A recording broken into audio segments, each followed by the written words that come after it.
welcome you to the Virginia AA meeting. How are you, Alice? I'm great. Good.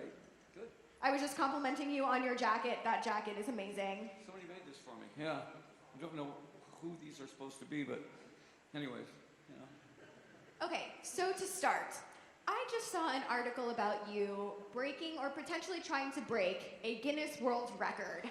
So what can you tell us about, oh gosh, what can you tell us about that? It was I don't know if any of you have heard the Toronto chicken story, but what happened was we used to, at the end of the show, we used to open up 2 feather pillows and hit a CO2 cartridge, and it would fill this room. It looked like a blizzard at the end of the show. And this was 1970 at the Toronto Peace Festival. That's important. The Peace Festival is, remember that part, all right? So it was John Lennon and Yoko Ono, and then us, and then the Doors. And so we finished the show. You know, I mean, the things were all going like this, and I looked down, and there's a chicken. Now, I didn't bring the chicken. And who would bring a chicken to a rock concert, you know? And so I picked it up, and being from Detroit, I've never been on a farm in my life. It had feathers. It had wings. It should fly. Chickens don't fly as much as they plummet. So this chicken out, I figured, well, somebody would take it home, you know, name it Alice, and have this. The audience tore it to pieces. I didn't know they were going to do that. And then threw all the parts back on stage. And it's next day in the paper, Alice Cooper kills chicken, drinks the blood, and all this.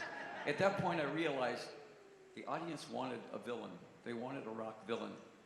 And I think that was the moment that I created the Alice character to be not just the lead singer, but the Captain Hook of rock, you know.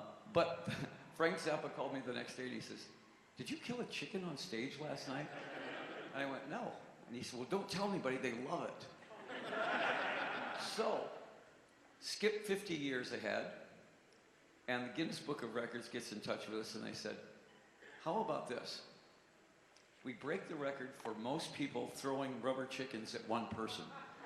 2,500 rubber chickens." So in Napa Valley, I'm standing there, and all of a sudden, 2,500 rubber chickens, and they hurt. They're not like weightless. These are little rubber chickens that you like, bang, and they.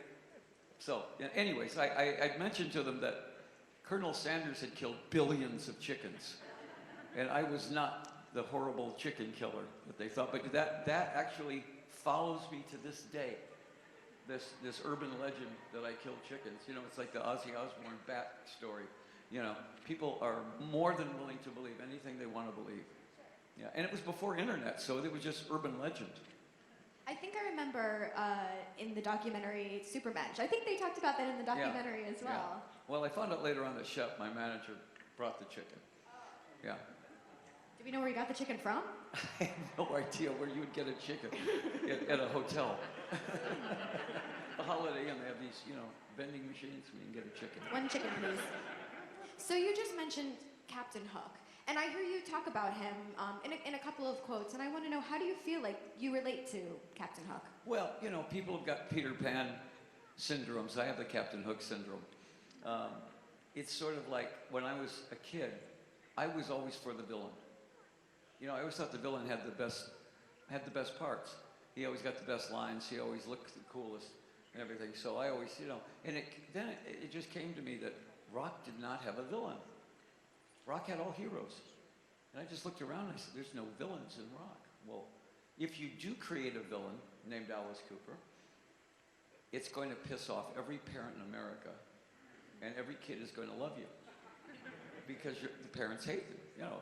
And it was at a time when you could shock an audience just with theatrics on stage. Nobody was doing theatrics. Nobody had ever done theatrics. So I said, well, this is something that we can create that nobody else has ever done. And that's what you're always looking for, is filling that need. You would go see The Who or go see all these great bands and everything, but there was nothing ever going on behind it. So if you could come up with a great band, I mean, a band that could play as good as anybody else, and you had hit records, why not put a show to it? You know, why not, if you say, welcome to my nightmare, give them the nightmare. Don't just say it. You know, make it a production.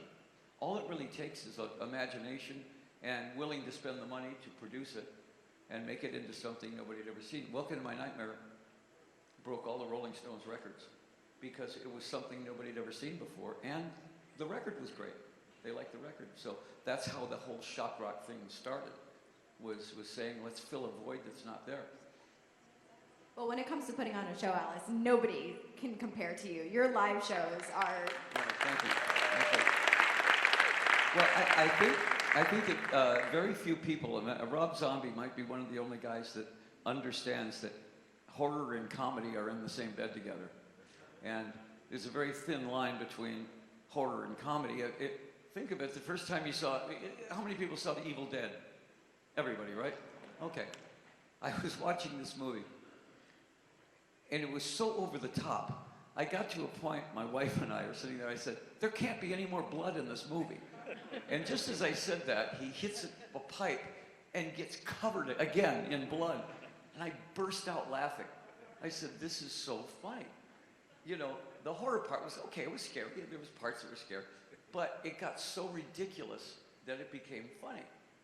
You know, and I think that there is that moment in horror movies. If you don't have some comedy in a horror movie, it's, you know, it doesn't work. The reason that people think The Exorcist is probably the scariest movie because there was very little comedy in it. It was really horrifying, and it's been documented that you could be possessed. Whereas like a Freddy Krueger or a Jason or a Michael Myers, that's boogeyman stuff. You can dismiss that. But you can't dismiss the fact that you could be possessed, especially a little girl. And that's what made that movie so scary, was that there was a possibility of it. That is a scary one. Before we open it up to the audience, I, of course, want to ask about the Hollywood Vampires. Yeah. And, oh my gosh, so you guys are on the road, album. What can we expect to see from you guys? Just finished the tour. Now, if you don't know who the Hollywood Vampires are, it was a drinking club back in the early 70s at the Rainbow Bar and Grill in Los Angeles. And we would show up every night. It would be me, Harry Nilsson, Bernie Taupin, John Lennon when he was in town, Keith Moon, all of the likely suspects, you know, and they would put us up in this roost up there called the Roost of the Vampires. And that was just all the rock stars up there drinking. Well, most of them died. And I was doing a movie with Johnny Depp called Dark Shadows. And so, so we were talking, and I said, it would be fun to put a bar band together that honors all of our dead drunk friends. Because these guys were our dead drunk friends. And people would say, well, that's not nice to call them that. And I said, no, if you knew these guys, they would think that's the funniest thing in the world, being the dead drunk friends. So Joe Perry walked in from Aerosmith and said, I'm in.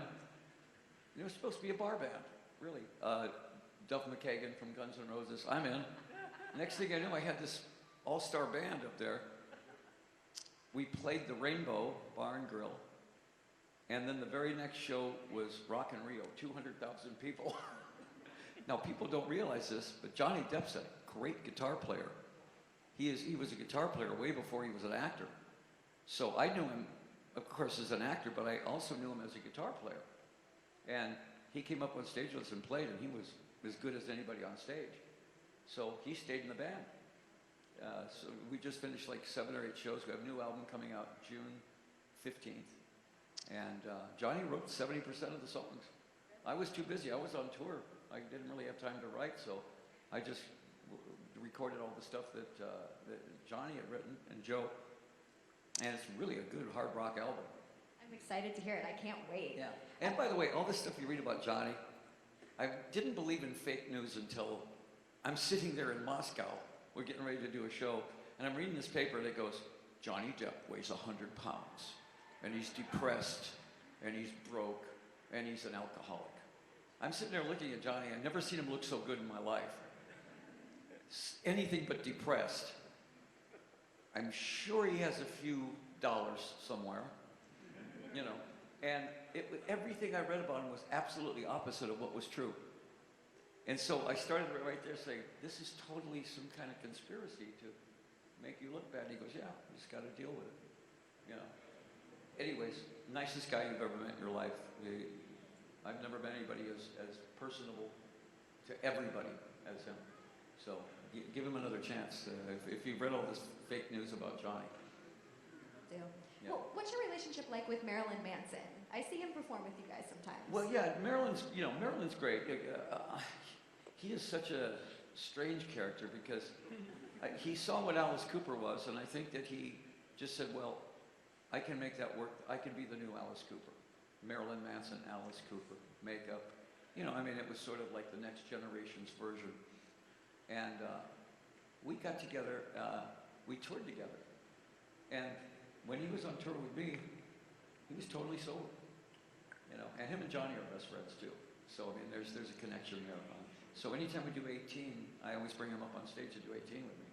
And I probably have a different view of him than the audience does, you know, because I know him personally. He's a very nice guy, a very smart guy. Awesome. So if it's okay with you, questions from the audience, is that all Sure. right? All right, guys. We No have a math, okay? We have a I microphone. don't do any set up. algebra. That's Right. what we're going to ask you, algebra. Oh, good. How about calculus? Are you good with calculus? Yeah, that's Okay, fine. perfect. Calculus is fine. We have a microphone. It's right up in the And front. speak Is this it here? speak clearly, okay? Because I'm in a rock band. Remember, I can't hear Okay. anything. I have no trouble speaking. Two rock clearly. bands. I figured at 71 I would slow down. I'm in 2 touring bands now. You never seem to stop. I never stop. The Alice Cooper show is coming up. We start on 4th of July, and we don't end until December. Last year we did 191 cities, 17 countries, 4 continents, and I was the only one that wasn't breathing hard. Well, since you're mentioning that now, you do have a show in Bristow at Jiffy Lube Live, Yeah, and that's coming yeah. up. And then there was another show that hasn't been announced yet. Are you allowed to announce it? And where is it? In Roanoke? Yes. Roanoke. I want to yeah. go. Yeah. Oh, sorry. So that's being announced officially tomorrow. And it's a right? brand new show, by the way. It's a total new production, new everything, except the band stays the same. Okay. Are you ready for me? I'm ready. Okay. Hi again. Hi again. I'm Tamara Eastman, and I work as a historian for the Department of Defense. And I would like to ask you a question. What was your plan B when you were growing up? If you had not done this with your life, what did you want to do when you grew up? I was thinking assassin. No, I was an art major in school. Okay.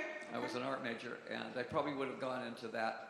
I always felt that I was involved in show business somewhere. Okay. I probably would have acted. Yeah. I would have probably been an actor. What But was- but you know, the rock and roll thing was so much a part of me. Sure. And I was so lucky. 1 in a million bands make it. Right, You know. right, and I know. So here's a little band from Phoenix in high school, and another thing people don't know about this, at the time we were more notorious than anybody on the planet. Yeah. 4 of the guys in the band were 4-year lettermen. Wow. We were jocks, Oh, wow. and we didn't want anybody to know that because you know that wasn't very uncool. But 4 of the guys in the band were 4-year lettermen. I contacted Neil Smith at his real estate company and asked him if he could find me a home in the Antarctic. And he said, it's usually the warmer climates people want to go to. Yeah, You sound like a hot mama. And I was like, yeah, sure am. So he was really funny. How did you keep the snake calm when you kept that on the stage like that with all the carrying Snakes are deaf. on? Ah, okay. Snakes are almost blind. Ah, all right. And the only thing they're afraid of is somebody dropping them. Okay. So if you walk upon like a boa constrictor and you go like that, what you do is you let off adrenaline. Okay. Any animal can smell adrenaline, and they go on the The defense. fear. They Okay. immediately go on the Okay. defense. So my kids would walk up, pick up the snake, and put them on, Sure. and the Okay. snake would go, okay, Wow. you know, just don't drop me.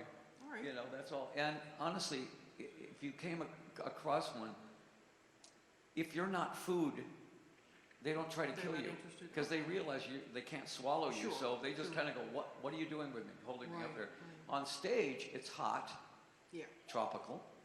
They feel the vibration of the bass and drums, which is Okay. fine with them. And so perfectly comfortable on Okay. stage as long as you're secure with them, Wow. as you have them on stage. Okay. And so snakes on stage are great. They probably feel more at home on stage than they do anywhere else. Wow, I learned something. Well, thank you so much for your Thank you. time, sir. Thank you. Snakes are meant to be stars. All right, just for time purposes, we got to do one question per person. Got to do one question per person. Okay, first of all, we're not worthy. I gotta You're do worthy. that. You're worthy. Okay, now how many times do you think I get that in an airport? Never? Okay. And everybody thinks it's the first time I've ever heard it. You know, and I go, oh, how clever. Oh, that's nice. So, my name's James. Very nice to meet you, first of all. Thank you. I am a seminary student studying for the pastorate. I've read a little bit about your faith journey. I was wondering if you'd be willing to share a little bit. I was the prodigal child, prodigal son. My dad was a pastor. My grandfather was an evangelist. My wife's father is a Baptist pastor. So I grew up in the church. And the band took me to L.A. And if you want to, they should rename L.A. Sodom and Gomorrah, pretty much, you know, because it's the city that totally breaks bands up. There's so many things going on. Everybody finds a girlfriend that lives in Laurel Canyon, and pretty soon you can't find the band. So I went through all this. I went through all the drugs. I went through all the alcoholism. Didn't realize I was becoming an alcoholic. I just figured it was everybody got up in the morning and had a beer first thing. That's what bands did. In fact, we proved that a band could live on beer for about 5 years. You know, when you're 22, 23 years old, that's what you do. When I got sober, all of my friends were dying at 27. You know, Jimi Hendrix and Jim Morrison and Janis Joplin, all the people that we were drinking with, all of a sudden we're all dead, you know. And I got to a point where I got up one morning and threw up blood and realized that was probably not a good sign. And my wife and I went into the hospital, and the crazy thing was I went in the hospital, and when I came out, the first thing I did was I went to a bar and sat down and had a Coca-Cola, because I figured I'm going to be around alcohol all my life, so I better get used to it. Waiting for that giant urge to come. And it didn't come. So the next morning I went, oh my gosh, tomorrow morning's going to be awful, because I wake up and I have a beer every morning, you know, and 2 or 3 beers. And it never came. So what happened was I became a healed alcoholic, not a, you know, not a cured alcoholic, because it was definitely a miracle. Even the doctor said, come on, you have to have something hidden around the house, or you go to AA every day. I said, I've never been to AA. I said, never had another urge to have another drink, ever. And the guy said, that's like having cancer one day and not having cancer the next day. It just, you know, disappearing. I said, well, that's the miracle, I guess, you know, and became Christian. Went back to church, and really 100 times happier at that. I don't think that if you're Christian, you have to. I went to my pastor and I said, I guess I better not be Alice Cooper anymore. And he says, do you think God makes mistakes? And I went, no. And he said, well, look where he put you. He said, I don't think he cares that you're Alice Cooper as long as you follow him. And I said, okay, I'm there. So that's really where I'm at. Awesome. Thank you. Yeah. And I know you also mentioned in Golf Monster that golfing definitely helped you on the road as well. I had to, being an addictive personality means I get addicted to everything that I like. I've been married 43 years. Never cheated on my wife, ever. I have 27 televisions at home because I'm addicted to television. So everything that I really like, I do way too much. I play golf 6 days a week. I play every morning, 6 o'clock in the morning, 7 o'clock in the morning, for the last 37 years. And it did help with the fact that an alcoholic gets up in the morning, and if you have nothing to do but watch The Price is Right, you're going to start thinking about alcohol. In this case, it was I get up in the morning, and my natural thing was to go play golf. So that's how I got addicted to golf. But it's a good addiction. Not going to really kill you. What's your name? Steven. Like the Welcome Hi, to Steven. Memory album. But I also want to say Doors are one of my favorite bands, so it's cool hearing you talk about Jim. And wanted to know, what was it like working with Jake Roberts at WrestleMania 3? With who? Jake Roberts. Oh, Jake the Snake. Yeah. Well, you know, they came to me and they said, hey, will you do WrestleMania 3 in Detroit? 93,000 people. I went, wow, for wrestling? Because, you know, I mean, I never thought of wrestling as being that big. And they went, yeah. So I went with Jake the Snake. And his snake was not a happy snake. This was not a happy snake, because he kind of roughed the snake up a little bit. And it was angry. So when I grabbed the snake by the head, I was holding it for dear life, because that thing liked to snap, you know. And I realized it was a different theater. It was just a different theater. It was the same kind of theater. It was a very absurd sort of theater, but it was a different audience. I looked out there and there was probably 70% of the audience was gray-haired old ladies yelling, "Kill him." And I went, that's unusual. But it was really fun. And I really never really realized, but this was when, you know, it was Jake the Snake, it was Andre the Giant, it was Hulk Hogan, the Junkyard Dog, all of these sort of classic era guys. And backstage I was watching how they were getting ready for the whole thing. And it really totally was a different kind of theater. So I just said, I'll just play Alice Cooper in this whole thing. And I mean, it's an amazing thing. It has its own life, that's for sure. Thanks. Hi, Alice. Daniel Fazina with Divine Intervention Radio. Just want to say thank you so much for being here in Richmond. Really appreciate you. Thank you. I'd like to know, what are the top 5 things that make you happy or bring you joy? Well, I've got 3 grandsons now. So that's 3 of them. I've got twin grandsons named Falcon and Riot. Nice. And they live up to that. They're 5 years old, and they would have taken this place apart by now. And then a brand new one named Rexington. Rexington King Cooper, so we call him T-Rex. And they've already told me that their band is called the Alligators. So I went, all right. And I'm sure these guys will be in a band, because their dad is in a band. My son Dash has got his own band called Co-op, which is a Christian rock band. Awesome. They're heavy. They're like a Linkin Park, but when you listen to the lyrics, really strong lyrics. Nothing wimpy about that band at all. Calico, my oldest daughter, is in a band called Bisto Blanco, but she's also a improv comedian. And she does straight theater also. I mean, she's done Edward Albee, she's done TV. She played a serial killer, I think, on Hawaii Five-0 and a couple of other things. Calico's something. She's one of a kind. And then Sonora is our makeup artist. She's a makeup. So everybody in my family is in show business, but they all go to church on Sunday. Beautiful. And they're as crazy as loons, but not one has ever been in trouble for drugs or alcohol or sex or anything like that. You know, it's pretty cool that they've all invented their own lives, but they know who their master is. Awesome. And it's not me. Thank you so much. I'm the bank of daddy, you know. God bless you. Thank you. Could you see yourself going on the road with like Bisto Blanco and Co-op? Yeah, Bisto Blanco's great. Chuck Garrett, my bass player, that's his band. And she came and sang with him one night, and she plays this character called the Motor Queen. She comes up with a baseball bat, spikes in it, and she looks great. I mean, she looks great on stage. I don't know where she gets it from. But, and my wife, Cheryl, was with Joffrey Ballet. So Cheryl has been a ballet teacher and prima ballerina all of her life. So all the girls are trained in ballet. You know, I always told Callie that it would be great to do stand-up comedy on point. That would be very funny. You know, or it would be really funny to do, you know, a full-out ballet, like Swan, you know. But one of the girls has a razor blade.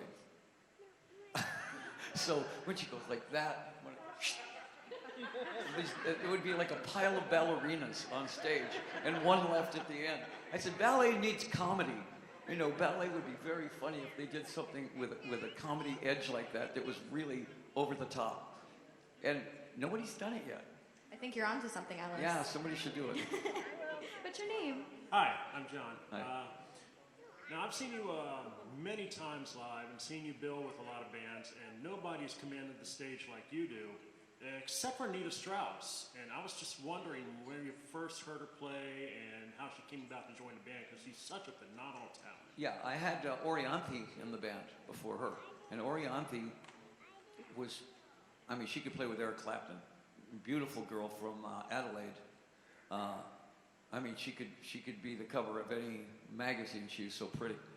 And just a monster guitar player. I mean, blues-oriented rock. She was with me 3 years. And then she went with Richie Sambora, did her own album, and she's doing her own thing now. Then somebody mentioned to me, they said, you should see this girl, Nita Strauss, Hurricane Nita Strauss. And I went, okay. And I watched this girl play, and I went, oh. I mean, she looks like a Victoria's Secret model and plays like Eddie Van Halen. And she just got voted best female guitarist in the world. And you don't have to teach her anything. She gets on stage and takes over, which is great. You know, a lot of people get in my band, and I always tell them, I say 3 things I can guarantee you. You're gonna see the world, you're gonna get paid, you're gonna get stitches. Because everybody in my band has gotten stitches at one point. You get a little too close to the Errol Flynn sword and you're gonna get a little nick. You know, we don't use rubber swords on stage or rubber knives or anything like that. Everything is for real. You just have to know where to be. So Nita now is like, you know, absolutely a stalwart in the show. You know, and then you got Ryan Roxy, who's a great guitar player, and Tommy Hendrickson. Our drummer just got voted best drummer in rock and roll, Glenn Sobel. So it's a pretty amazing band. Thank you. Yeah. And Nita had her WrestleMania moment as well, too. Yeah, that's, you know. Hi. Hi. This is Aubrey, Hi, and she's your biggest fan. She's Oh. been to your concert, and she put her stage makeup on. But she has a question for you, a very Okay. simple question. Would you like to ask him? Say it. Do you cut your head off? Do I really cut my head off? I have to sew it back on every night. And I have a zipper. I'm going to get a zipper put in because it's a lot easier. She No, loves to see you do that. It's a good trick. You've seen me do it. She saw me do it on stage. Yep, she's seen It's- you many times. But let me tell you something about this trick. It's a 40-pound blade. It's a real blade. And you could cut, you know, anything on this blade. And it only misses me by that much. Oh my goodness. So to make it look really good, you've got to know how to do it. So don't try this at home. For all you people that have guillotines at home. Yeah. Don't try this at home. Now, it took me a while to learn how to do it, but I swear, after doing it 1,000 times, I put my head in that thing every night and go, okay. And the reason we did it like that, we didn't make it a rubber thing, I realized that when I go to the circus and I see a guy in a cage with 5 tigers that could easily take him apart. They don't care about a chair. You know, he's there with a chair and a whip. That you actually might be there the night that happens. So I want that element in the show, that you might be there the night that I don't get my timing exactly right on it. And I want the audience to understand that there's a certain amount of reality to this guillotine. It's not just a trick, you have to know how to do it.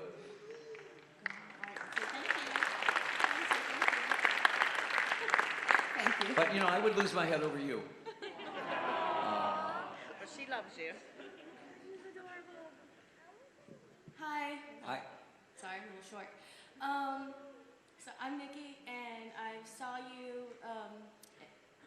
in the 90s at the Shoreline Amphitheater in San Jose, my first concert ever. oh, Changed my world. Then I got on to liking Warhol, Hell Snoop. Anyway, moving on. I've been trying to get together this shock punk band. For anybody who wants to do like shock music, what is your best advice? Because it's so hard to try to find other musicians that are willing to do the art part. well, that's true. You probably have to find people that naturally do it. It's hard to teach somebody that. They have to have that natural sort of thing in them, you know, and they're out there. Yeah. You know, and first of all, you cannot shock an audience anymore. Audiences are shock-proof. I mean, it used to be, you know, everything that I did on stage was shocking. because it was in the 70s and there was no internet. So the word of mouth made it even, by the time it got to your house, it was even worse than it was.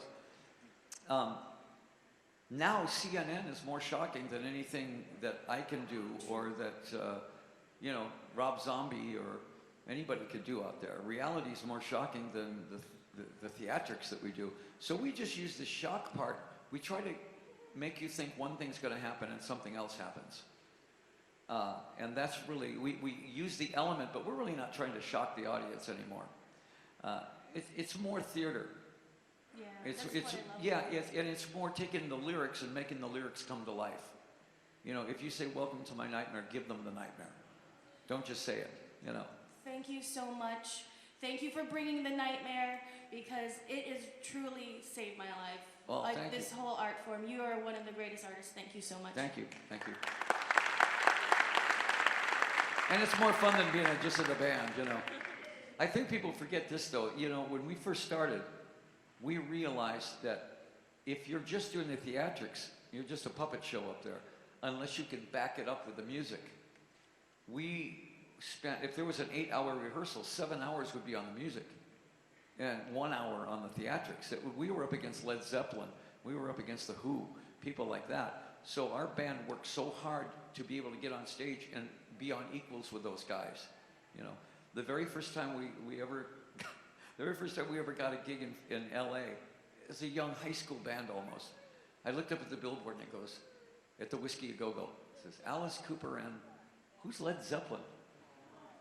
Nobody had ever heard of Led Zeppelin or Alice Cooper. And the next night, we played at the Cheetah Club. It said Alice Cooper and some guy named Pink Floyd. And we saw Pink Floyd that night, and they saw us. We ended up being best friends. They came and lived with us because they ran out of money. So back in those days, all these bands that are huge bands now were all just local bands. We were all just trying to make enough money to eat,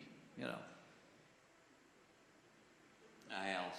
I'm taking that one to her first Alice Cooper concert. Ah, good. As soon as they announced that Roanoke show. Yeah. I was getting tickets. Yes. They're that would announcing be a good one. tomorrow. I know. I'm waiting for it. In your biography, one of my favorite parts is where you talk about meeting Liberace. Yeah. And just being completely shocked at how he ended up being. Well, it was very, very weird. My manager, Shep, and I, he'd been my manager 51 years now, Shep Gordon. There's a documentary that Mike Myers did on him called Supermensch. If you ever get a chance to see that, it's pretty interesting. It's on Netflix. Yeah, it's on Netflix, yeah. But Shep and I get invited to a Liberace concert. And I went, well, I want to see this. It's garish and it's ridiculous and it's wonderfully funny. I'm sure it's going to be funny. And we see the whole show and it's what we thought it would be. And he invites us back. And we go back and there's a VIP room and then there's the VIP room. His friends go back in this room. And there's poodles everywhere. And everything's glitter. And everything's got... And, he's in the other room and the ladies are coming back and he's going, and this diamond I got from Elizabeth Taylor. And this diamond, they went through the whole thing. And when they all left, he says, get these effing poodles out of here, right? And when he comes back to get us, he's in a pair of Levi's, cowboy boots, and a t-shirt, and he goes, let's go get a beer. And I went, what? Wait a minute now, is he putting us on or is he putting the audience on? Because he was just, let's go get a beer. I said, what happened to Liberace? Never explained it. And Shep and I to this day go, what do you think he meant by that? Because it wasn't the character that I was expecting to see off stage. And I should understand that because I'm not the character that I play on stage. The Alice character, I'm not anything like him, But it was just so odd. And to this day, I still don't know if he's putting the entire world on with his image, and we saw the real Liberace, or if he was just putting on a thing for us. Are there any other celebrities that kind of had that same kind of impact? Yeah, there's most of the guys, most of the people you see on stage. When you get on stage, you're suddenly 10 feet tall, and you're full of adrenaline. You're not human anymore. You're another you're another thing, you know. And same with actors. Actors are like that. Once they become the character, you know. Clint Eastwood. Clint is a good friend of ours. We play golf with Clint all the time in Maui. Nothing like Dirty Harry. He plays jazz piano. He's a doting father. He's very soft-spoken and everything, but you put a Dirty Harry suit on him and you don't want to mess with him, you know. I think all actors do that. They assume the character, you know. But is Clint Eastwood a good golfer? Yeah, oh yeah, yeah. Good to know. Thank you, Allison. All right, we have about 5 to 10 minutes left. Hi, I'm Topher. I actually met you yesterday. You Yes. signed my Prince of Darkness copy. Yes. I was wondering, what is your favorite horror movie? This will surprise you, probably. I don't know if you ever saw the original Salem's Lot. I own it. With, you know, yeah. If you really watch that movie, there's 8 or 9 really scary moments in that movie that other movies don't have. Yeah. Scratching on the window, floating outside, the teacher. You know, when Barlow shows up for the first time, 3/4 of the movie, all they do is talk about Barlow. Oh, Mr. Barlow, we'd love to meet you, you know. And then the guy in the jail cell, all you see is a shadow, and then Barlow shows up. And it's the whole screen, and it's the most frightening character you've ever seen in your life. I'm a horror fan, and I went, my daughter was 5. She ran into the wall. Calico went, ah! She ran right into a wall. And I watched the movie again and again and again. The music was brilliant in that movie. Toby Hooper directed it. So, I mean, you've got everything about that movie, and it was made for television. David Soul. And you go, Starsky and Hutch, you know, how good could that be? It's amazing. The movie is truly one of the scariest movies, I think, ever made. Thank you. I saw you at a convention not too long ago with the director and main actor from Terrifier. Have you had a chance to see that film yet? I saw Terrifier. Yeah, I know those guys. Yeah, yeah. That's an interesting movie. You know, there's certain movies that, if they don't have a sense of humor, they're not really fun to watch. You know, Terrifier. When you meet the guys, it takes on a different thing. Oh, for sure. So nice to meet you. Thank you. My name is Beth. You look like my wife sometimes.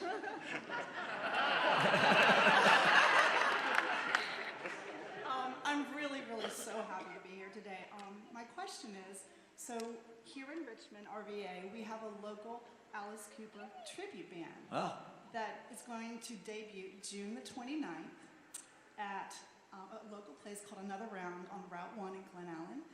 And I'm going to be Nurse Betty. Yes. And I'm so excited. Any advice for us when we get up on stage for the audience? How do we engage with the audience? What are your suggestions? Well, the funny thing about Alice is Alice never talks to the audience, ever, because that would make him human.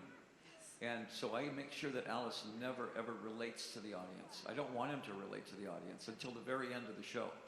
Then I kind of let the audience in on it a little bit.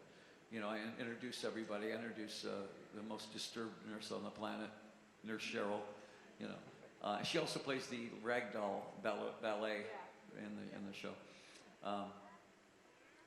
But it's so funny because when I play Alice, I never, ever communicate with the audience except in what I'm doing.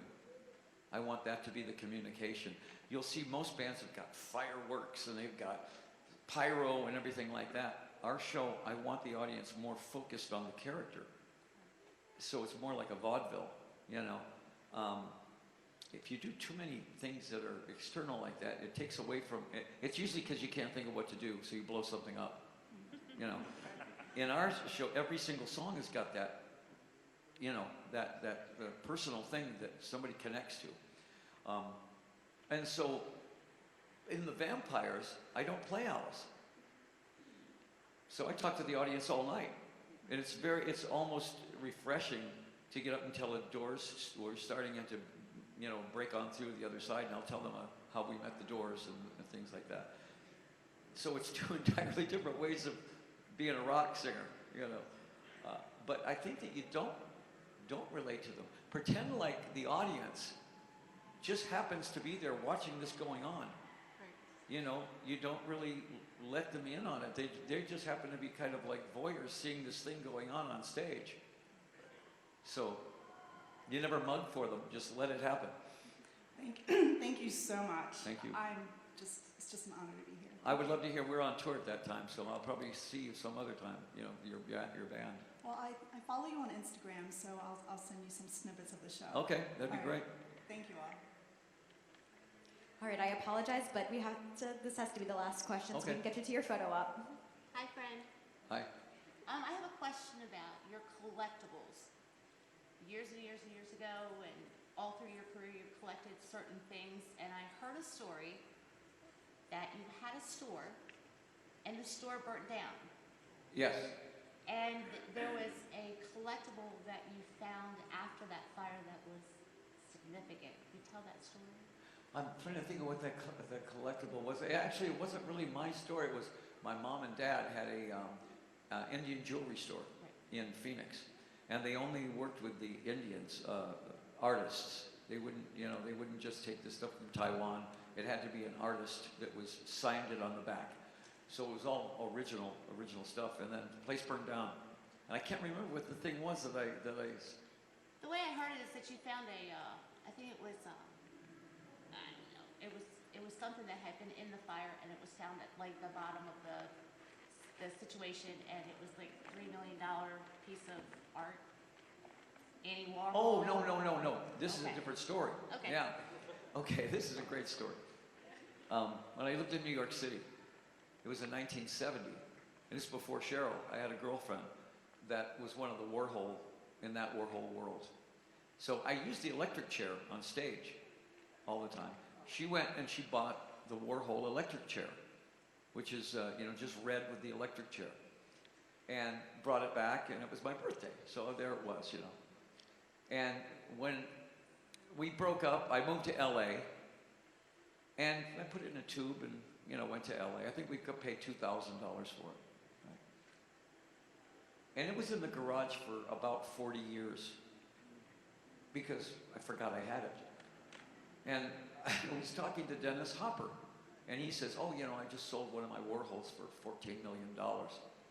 And I went, I think I have a Warhol. So I went in the garage, pulled it out, and found it, and there it was, And I showed it to Shep, and he goes, that's a Warhol. And I went, yeah, it was in the garage in a tube, Yeah, that's what I heard. So now it's hanging in the Rock and Roll Hall of Fame. That's where it's being displayed right now. And I can really sell it. I don't really have any reason to sell it. So it's in the Rock and Roll Hall of Fame right now. If you're in Cleveland, our electric chair is there, the original electric chair, and the painting, the Warhol painting, is there too. Very cool. Yeah. Thank you. It was a nice thing to find, though. Oh, yeah, I'm sure it was. So I'm just going to start sending tickets to my garage. You get 5 minutes, whatever you find, you get to keep. So before we wrap this up, is it okay if we take a group selfie with you? Yeah, sure. Awesome. So if you guys want to make your way down, we're going to have Alice stand at the front.